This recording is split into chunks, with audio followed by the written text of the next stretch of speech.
Chilling tales for dark nights.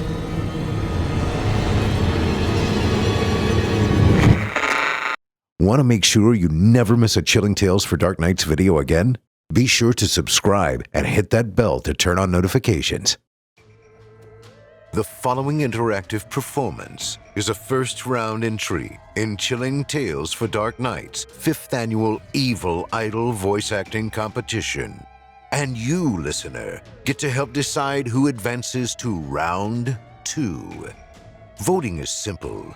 Following the performance, simply click the thumbs up icon on this video if you'd like this contestant to move forward, or the thumbs down if you'd like to see them be eliminated.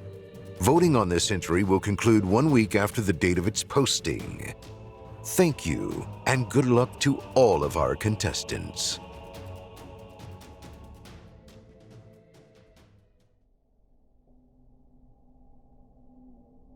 When I was a kid, my mom thought that the world was a very dangerous place. It wasn't just her either.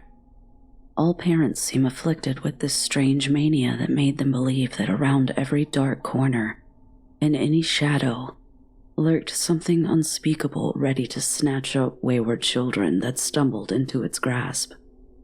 We were told the rules over and over and over. Never take candy from strangers. Always come in before the streetlights turn on. Never go anywhere with someone you don't know, even if they say they were sent by your parents. Always use the buddy system. The 4 commandments of parents, alternating with absolute statements. Never, always, never, always. We would nod solemnly as we were told these rules, but inside we were thinking, so what? No strangers ever offered us candy.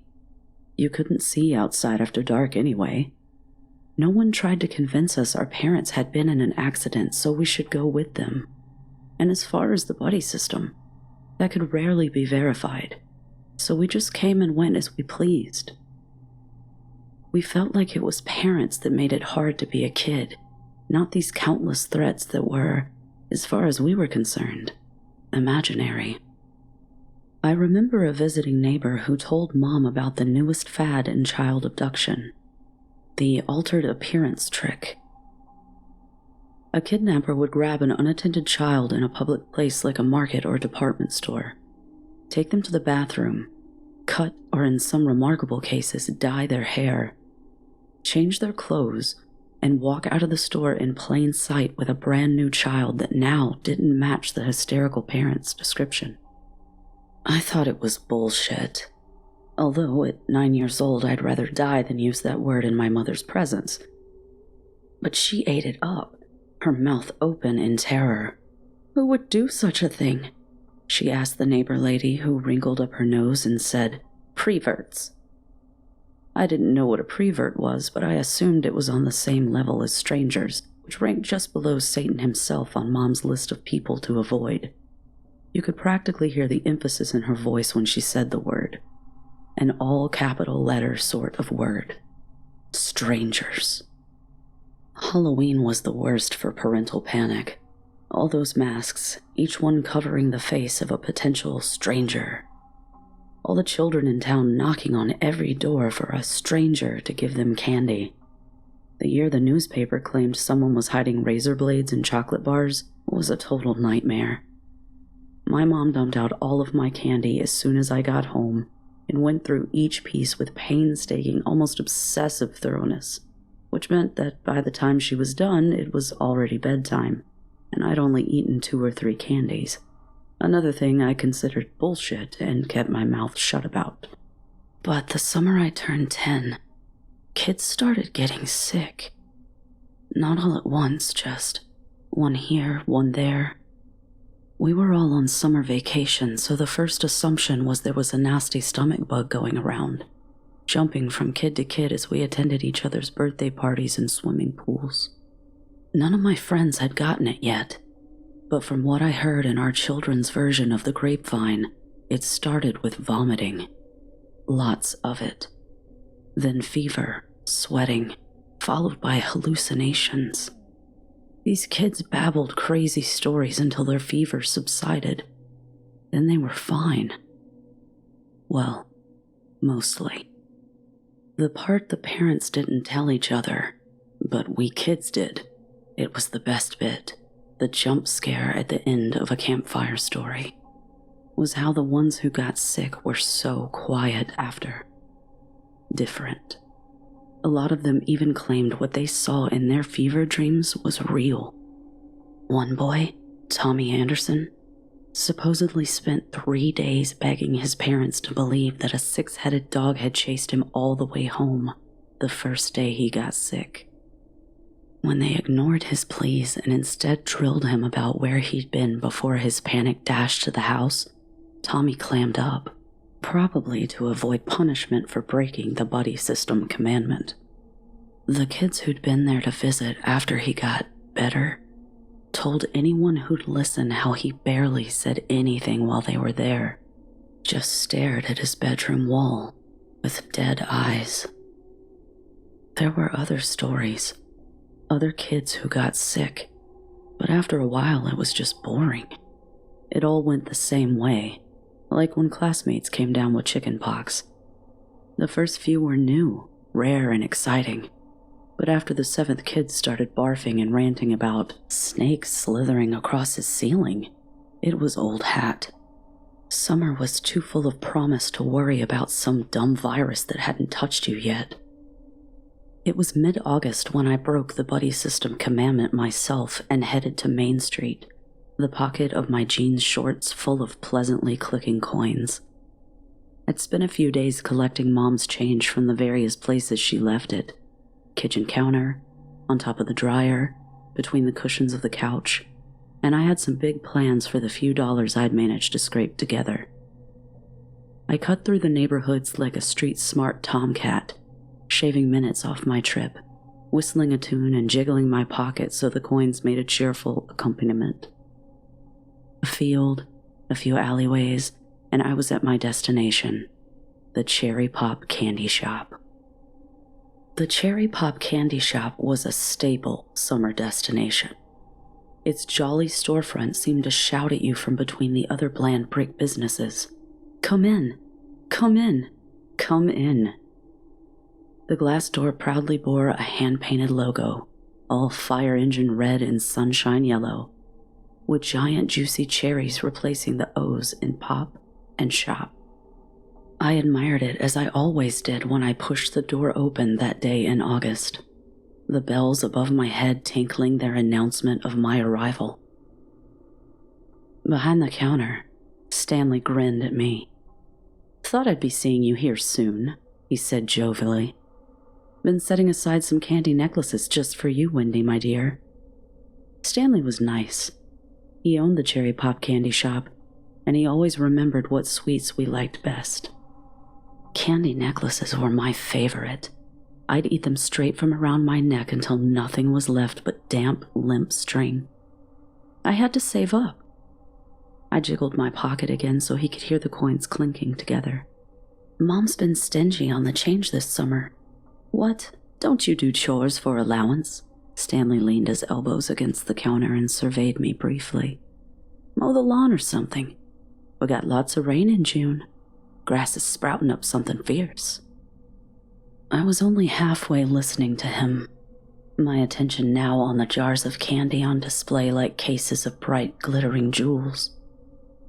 "Mom says that's boy stuff," I answered, trying to decide between Fun Dip and Pixie Sticks. Your mom's got some funny ideas. She should just put you to work. You look like you could handle it. Grown up an awful lot this summer." Stanley paused, then raised his voice a little. "Hey, you want to try something special?" The word recaptured my attention. Special candy. "What is it?" I started to grab a handful of Pixie Sticks, reconsidered, and dropped them back in the bin. If there was special candy, I better save my money.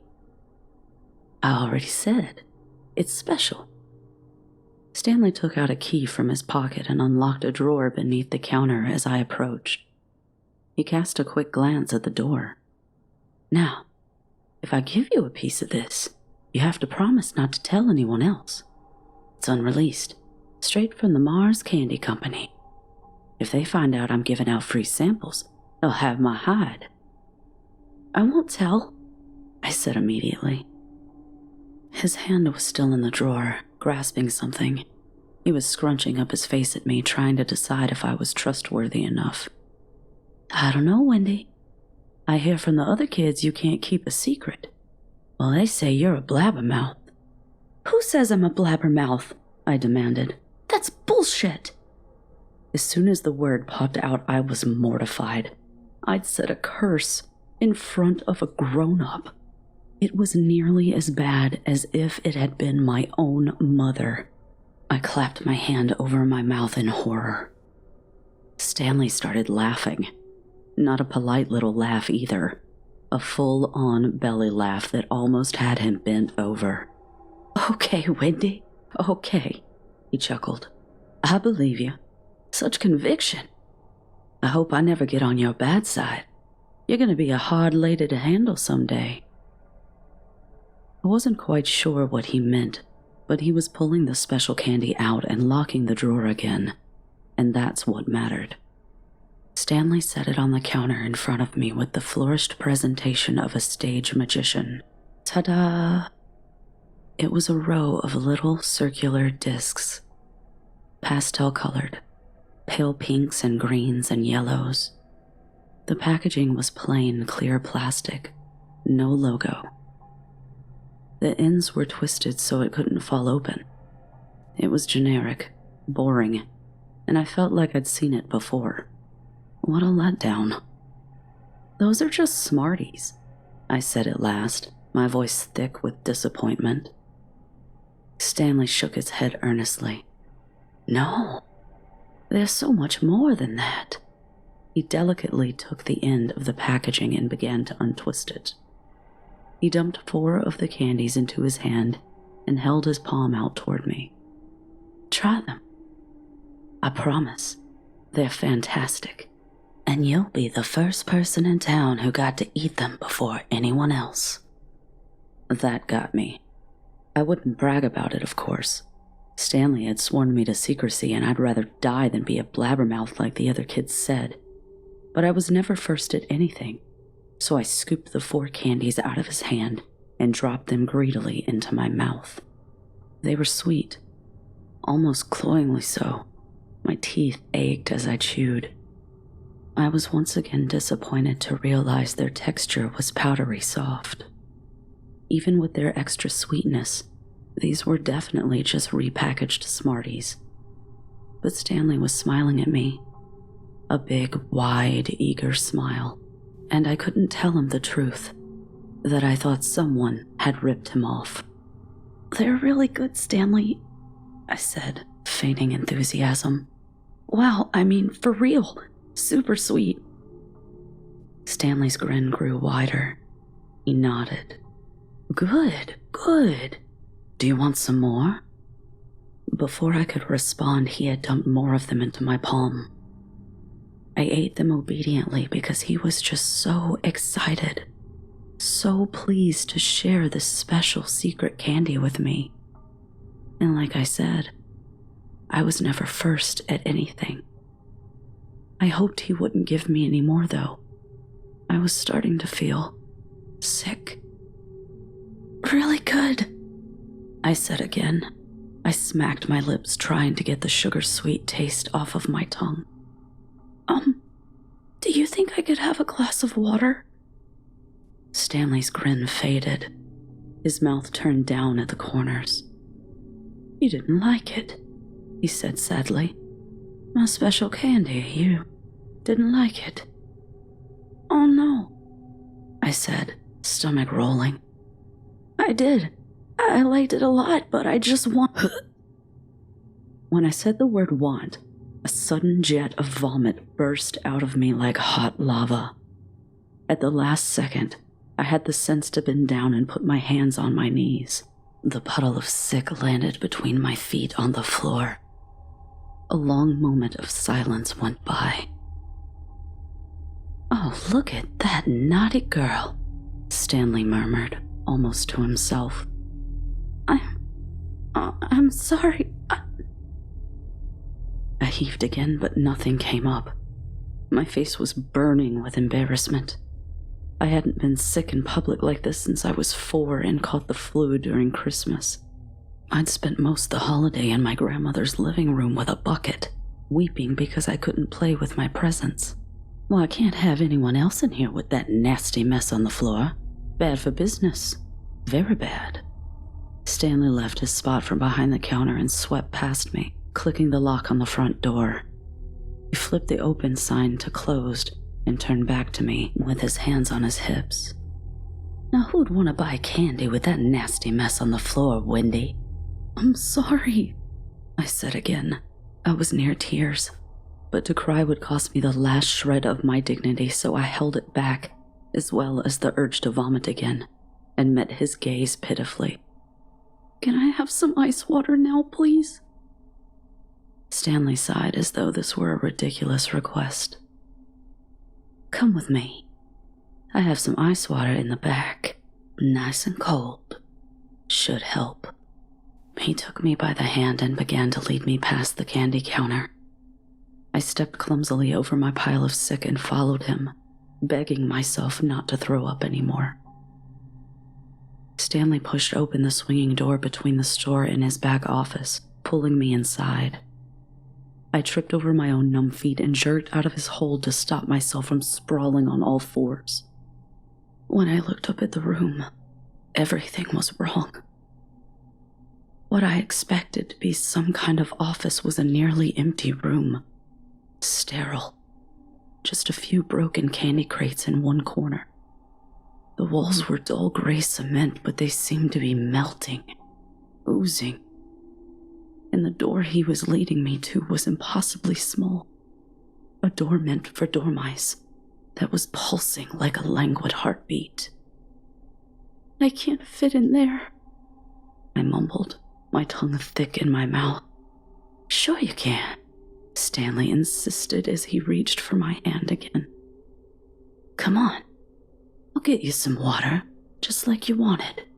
As his hand grew nearer, almost in slow motion, it seemed to morph into an oily bundle of worms, all squirming together in a disgusting wet mess.